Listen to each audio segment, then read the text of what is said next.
আমার কানেকশন দূরে যাচ্ছে, অথচ আমাদের খবরে না। এই ব্যাপারে যে আমি যে হাতটা লাগতেছি, এটা আমার আল্লাহ লাগাইতেছে আমাকে। যদি এই ব্যথা শুরু হয়ে জায়গায় পারবেন, পেন শুরু হলে যে আমটা লাগতে পারবেন, পারবেন না। আঙ্গুল লাগতে পারবেন, পারবেন না। কোন শক্তি নেই আপনার, এই শক্তি কে দিছে?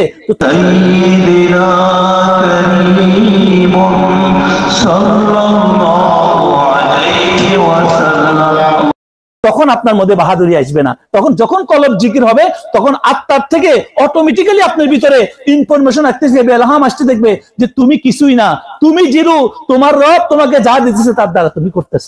তখন একটা মা, একটা বোন, একটা ভাই, আপনারা যারা এটা করবেন, তখন আর আপনার মধ্যে কখনো গোস্বার বিপদ আসলেও আপনি সেটা কন্ট্রোল। গোস্বা বলছে আমাদের বুঝো, গোস্বা করা যাবে কখন?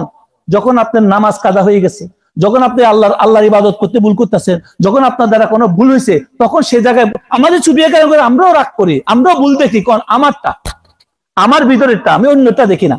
আমি কি অন্যটা দেখি না। গোস্বা করতে হবে, কেন নামাজ কাদা হইলো আমার, কোন কারণে হইলো, রাত্রে খাই ফজর নামাজ কেন মিস হলো, রাত্রে বেশি খাইছি, কালকে থেকে খাবো না, কম খাবো, আমি ঘুমাইছি লেট করি না, টাইম দিয়ে ঘুমাবো। আমি এভাবে গোস্বা করতে হবে। দুনিয়ার অন্য কাজ আমি বাদ দেবো, আমার আল্লাহর সাথে আমার কানেকশন দূরে যাচ্ছে, অথচ আমাদের খবরে না। এই ব্যাপারে গোস্বা করতে বলছে, অথচ আমরা সে বলছে, অথচ আমরা সামান্য বিষয় হলে বোর সাথে, স্বামীর সাথে, ভাইয়ের সাথে, বন্ধুর সাথে, স্টাফের সাথে, ঘরে ঘরে অশান্তি। কেন? এই অশান্তির মূল কারণ হলো আল্লাহ শুকর গুজারে বন্ধ হয়ে গেছে। সব আমার মনে করতেছি, আমি খালি তার থেকে কামনা করি, আল্লাহর কাছে চাই না। আমার দায়িত্ব তো আমি সঠিকভাবে পালনই করতেছি না, আর আমরা শুধু একে অপরকে শুধু দোষ দেখি। ও মুখ খারাপ, ও মুখ খারাপ, নিজের দোষটা একটু দেখি না। যখন নিজের দোষ দেখা শুরু হবে, তখন তার গোস্বা আসবে না।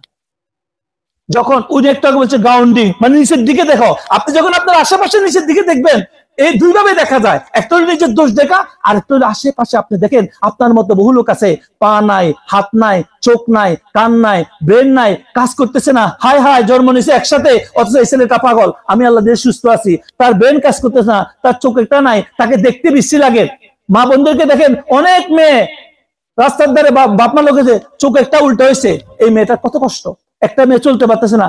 আর একটা জিনিস দেখেন, আমার আশেপাশে আমাদের মতো বহু ভাই আছে যাদের কি অবস্থা, হুইল চেয়ার ছাড়া চলতে পারে না, আরেকজনের সাহায্য ছাড়া একটু বাথরুম যেতে পারে না, আরেকজন খাবার দিলে খাইতে পারে না।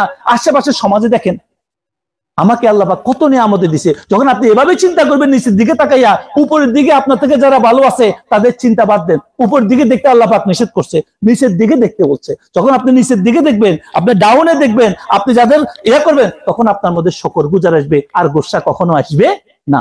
আমার কথা বুঝে আসছে? এই জন্য দুই তরিকা আপনি গোস্বা কন্ট্রোল করতে পারেন। একটা হলো বেশি বেশি জিকিরের মাধ্যমে, আল্লাহ জিকির, সর্বাবস্থা জিকিরের মাধ্যমে ভিতরে তাসির আসবে। আর একটা হলো সবসময় ভাবা, আপনার নিচের দিকে বাবা, আপনার আশেপাশে বাবা, যে আপনি চিন্তা, বাবা মানে কি চিন্তা করা, থিঙ্কিং করা, ফিকির করা।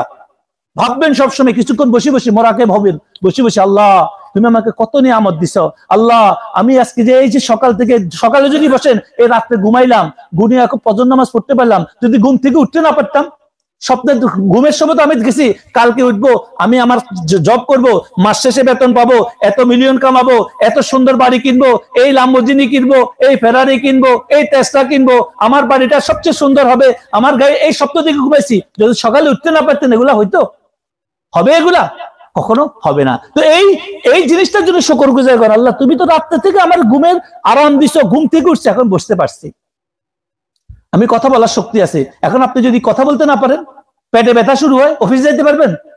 পারবেন? পেটে ব্যথা শুরু হইলে এমন ব্যথা, তীব্র ব্যথা, কানের ব্যথা, চোখের ব্যথা, মাথার ব্যথা, প্রচুর ব্যথা, প্রচন্ড ব্যথা। আপনার বিবি আসি, কেউ আসি কয় ভাই ধরেন আমার এই কাজটা করে দিন, আপনার প্রচুর মাথা, আপনি করতে পারবেন? মাথা ব্যথা, হেডেক হলে পারেন কোনো কথা? সে সুস্থ কে রাখছে? এভাবে চুপ মারি বসে কতক্ষণ চিন্তা করবে, আল্লাহ তুমি আমাকে কত নিয়ামত দিছ, আমার ব্রেনে চিন্তা করার মতো শক্তি দিছ, আমার চোখগুলাকে সুস্থ রাখছো, দেখতেছি অনেকের আমার মতো চোখ আছে, দেখে না, চশমা আরো 10 পাওয়ার 10+ লাগায় চোখে দেখে না, আমাকে কত সুস্থ রাখছো আল্লাহ, তোমার শুকর গুজার আমি কেমনে করবো? আল্লাহ তুমি আমাকে হাত দিছো, এখন যে কাজ করব, আমাকে ব্রেন দিছো, আমাকে লেখার শক্তি দিছো। এভাবে যদি চিন্তা করে মা বোনেরা সবাই, তো দেখবেন আপনার গুসা আসবে না। সবসময় কিছু 5 মিনিট বসে একটু চিন্তা করেন, আল্লাহ রাস্তার দ্বারা চলতেছেন, দেখবেন একটা মানুষ অসহায়, হাত পাতাইতেছে, চলতে পারতেছে না, তাকে দেখেন আল্লাহ তুমি তো আমাকে তার মতো বানাইতে পারতা। একটা বাচ্চা দেখেন আল্লাহ তুমি আমাকে তার মতো বানাইতে পারতা। একটা অসুন্দর নারী দেখেন তার প্রতি কি অত্যাচার করতেছে শ্বশুর বাড়ির লোক। একটা সুন্দরী নারী বাঁচতো আল্লাহ যদি তার মতো বানাইতো। একটা গরিবের ঘরে জন্ম নিয়ে তার কত অসহায়। আমাদের বাংলাদেশের দিকে দেখেন, অন্যান্য পাকিস্তান ইন্ডিয়ার দিকে দেখেন, একটা গরিব ফ্যামিলিতে মেয়ে জন্ম নিলে কি কষ্ট, শ্বশুর বাড়িতে গেলে কি জ্বালা হয়। আজকে যারা ইউরোপে আছেন, এখানে আছেন যারা, তারা কত ভালো আছেন, বিভিন্ন ভাবে আছেন। একটু চিন্তা করেন যে তাদের কি অবস্থা অসহায়। আপনি যদি ওখানে থাকতেন, তারা বিয়ে তো দিতে গেলে টাকা দিতে হয় স্বামীকে, যৌতুক বলে কত কিছু দিতে হয়। একটু যদি টাকা দিতে দেরি হয়, সোফা দিতে দেরি হয়, টিভি দিতে দেরি হয়, জামাইয়ের মতো না দেয়, কি অত্যাচার করে শ্বশুর মিলাইয়া। পেপার পত্রিকা দেখেন কত সুন্দর দেখতে, কিন্তু তার উপর কি অত্যাচার। তারপর মানুষ কত জাহেল হতে পারে। আর আপনি এখানে যারা আছেন, আপনি একটু চিন্তা করেন তাদের কথা, আল্লাহ আপনাকে কত ভালো। আর আপনি ব্যস্ত আছেন কিসের মধ্যে? সুন্দর কাপড় কেমনি কিনবেন, সুন্দর টিভি, সুন্দর সোফা কিনবেন, ওদের দিকে একটু চিন্তা করেন। আপনার সুন্দর বাড়ি আছে, বাসা আছে, সবকিছু আছে, এরপরে আপনার এটা হবে না, পালাই দিচ্ছে রাস্তার ধারে দেখে পালাই দিতেছে, এটা হবে না, আরো সুন্দর লাগবে। করেন, কোনো নিষেধ করা হয় নাই। এগুলাকে বলছে তুমি আল্লাহ পাক যে নিয়ামত দিছে সেটা শুকর গুজার করো, করার পরে তুমি করো, তাহলে আল্লাহ তোমার জীবনে বরকত দিবে, তোমার জীবনে বরকত দিবে, তোমার ছেলে সন্তানের মধ্যে বরকত দিবে, তোমার দৌলতের মধ্যে বরকত দিবে, স্বামী স্ত্রীর মধ্যে বরকত দিবে, আল্লাহ সব জায়গায় বরকত দিবে। আল্লাহুম্মা সাল্লি আলা সাইয়্যিদিনা ওয়া মাওলানা